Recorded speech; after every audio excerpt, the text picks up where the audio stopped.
Ya, kita lagi dengarkan dari Bang Fahri Hamzah. Kalau yang lainnya masih mengayun ini Bang Fahri Hamzah. Partai Gelora sepertinya kiri, kanan masuk aja Bang sampai sekarang. Catatannya udah banyak. Nah, saya mau baca ini tadi selebaran yang dibuat oleh TV One itu kan. Suhu politik sudah mendidih, alih-alih makin gigih, koalisi justru makin ringkih. Berkali ditagih siapa cawapres paling sahih. Lobi sana, lobi sini, setelah itu berselisih. Hati-hati dalam memilih, salah tunjuk bisa tersisih. Ini TV One tadi.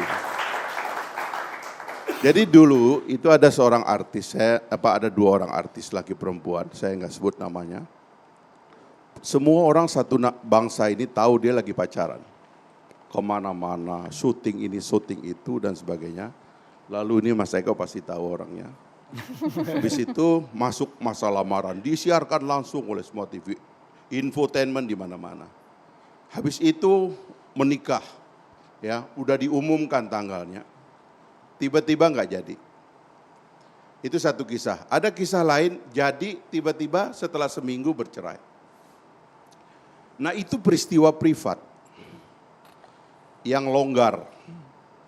Peristiwa kenegaraan tuh nggak boleh begitu. Itu yang kita agak sesalkan sekarang karena yang disebut oleh broadcastnya TV One tadi, itu membuat peristiwa kenegaraan itu seperti peristiwa privat. Gitu. Seolah-olah ini semacam orang mencari jodoh ya yang ada di layar-layar infotainment itu. Padahal sebenarnya ini tidak bisa, ini harus diikat dalam satu prosedur yang baku dan dinyatakan oleh negara sebagai jadwal yang resmi dalam kenegaraan kita. Nah problemnya sekarang kan, perjodohan yang dilakukan oleh partai politik ini saya disclaimer dulu ya, karena yang lain ini sudah punya tiket, Gelora ini belum punya tiket. Jadi saya ini kalau ngomong capres, pilpres ini paling ikhlas lah lillahi ta'ala ini kita nih. Ya kan? Nah pendaftarannya itu tanggal 19 Oktober. Pengumuman calon resminya itu tanggal 25 November. Dari hari ini ke tanggal 25 November itu sekitar 5-6 bulan. Sekarang rakyat ini, karena kita bicara demokrasi, dari hari ini sampai 5-6 bulan ke depan ini sebenarnya lagi nonton apa? Kan itu pertanyaannya kepada rakyat. Nah inilah yang seharusnya, mohon maaf kalau menurut saya ya, daripada teman-teman partai politik itu direpotkan, disibukkan oleh hal-hal seperti ini dan rakyat juga lama-lama nanya, ini apa gunanya saya nonton headline setiap hari ini soal si ini cipika-cipiki sama si ini makan sayur lodeh sama si ini makan bakso sama si ini. Gunanya buat rakyat apa? Itu kan nanti jadi pertanyaan rakyat. Menurut saya mendingan rembukan untuk mengatur jadwal pemilu yang lebih benar.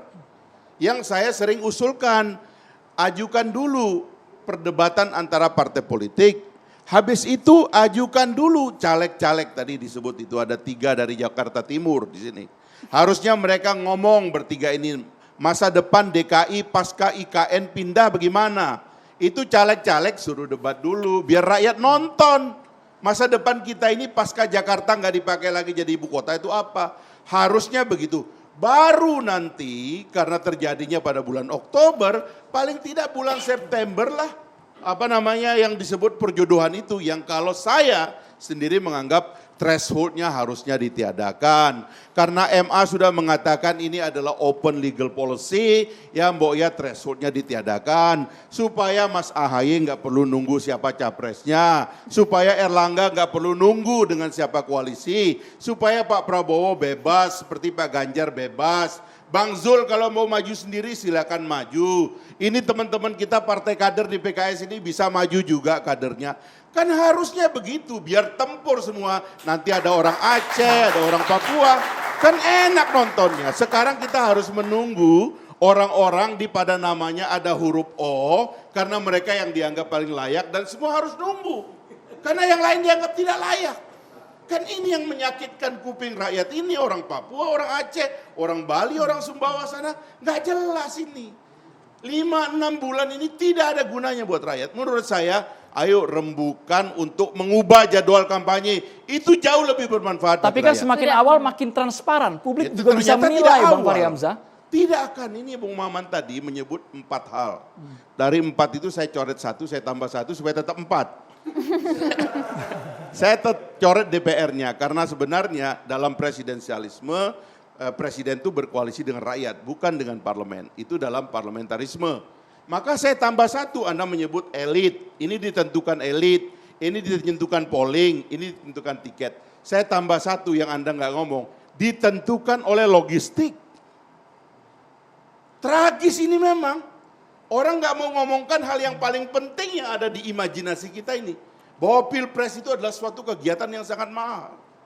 Dan tidak akan ada koalisi sampai kita menyepakati siapa yang membiayai. Kalau mau jujur ini di zaman dulu, saya kira zaman sekarang terjadi. Kalau saya harus menyerahkan tiket saya kepada partai lain untuk mengambil posisi presiden atau wakil presiden, masa tiket saya ini tidak dibayar? Kan begitu logikanya kan. Kalau begitu saya kasih kotil efek ekor jas kepada orang lain. Saya tidak punya ekor jas. Sudah nggak punya ekor jas apalagi jas. Nggak dikasih duit juga. Kan mustahil terjadi. Inilah yang mempersulit koalisi. Makanya saya mengatakan dari semua calon yang lebih mantap Pak Prabowo. Kenapa? Dia ketua umum partai, dia calonnya. Pada pertemuan capres ada dia. Pada pertemuan ketua partai ada dia. Dia lebih gampang. Yang lain belum tentu. Karena hak dan palu tadi yang 4 itu nggak di tangan dia. PDIP belum tentu, Bang. Belum tentu, palunya nggak di tangan Ganjar. Sudahlah, ini kita udah tahu semua ini, makanya harusnya daripada kita bingung, ya kan nggak jelas kayak gini, libatkan rakyat dari awal, jadwalkan pemilu yang baik, hapus threshold, kita mulai dari nol. Tapi sebelum ke mahasiswa, menarik tadi Bang. Palunya tidak di Ganjar Pranowo, Bang Deddy Sitorus. Gini, kita bicara hari ini dan masa depan lah. Bukan apa yang ideal. Karena kalau bicara yang ideal kita nggak usah diskusi hari ini. Kalau kita harus kembali ke threshold dan segala macam. Undang-undang pemilu menyatakan bahwa kontestan pilpres adalah partai politik dan gabungan partai politik. Tentu dalam urun rembuk pasangan tentu harus melibatkan partai-partai. Memangnya walaupun Pak Prabowo dia ketua partai dan dia calon presiden bisa sendiri memutuskan? Kan enggak juga. Ya, sebagian kedaulatan itu diserahkan pada partai-partai yang bekerja sama untuk mengusung calon. Jadi tidak ada satu calon pun yang independen di sini. Karena memang pesertanya ada partai politik. Karena itu menyangkut, Begini, Bung Dey, menyangkut saya dia. Interupsi sedikit. Bentar dong. Kalau Pak Prabowo tuh begini, ini supaya Anda jangan keliru ya. Pak Prabowo tuh bisa begini, dia cuma perlu satu partai, kecuali P3. Kalau ketua umum partai itu oleh dia dikasih posisi sebagai wakil presiden, kan semua bisa. Itu yang tidak bisa dilakukan oleh calon lain. Itu kan asumsi. Itu realitanya realitanya begini.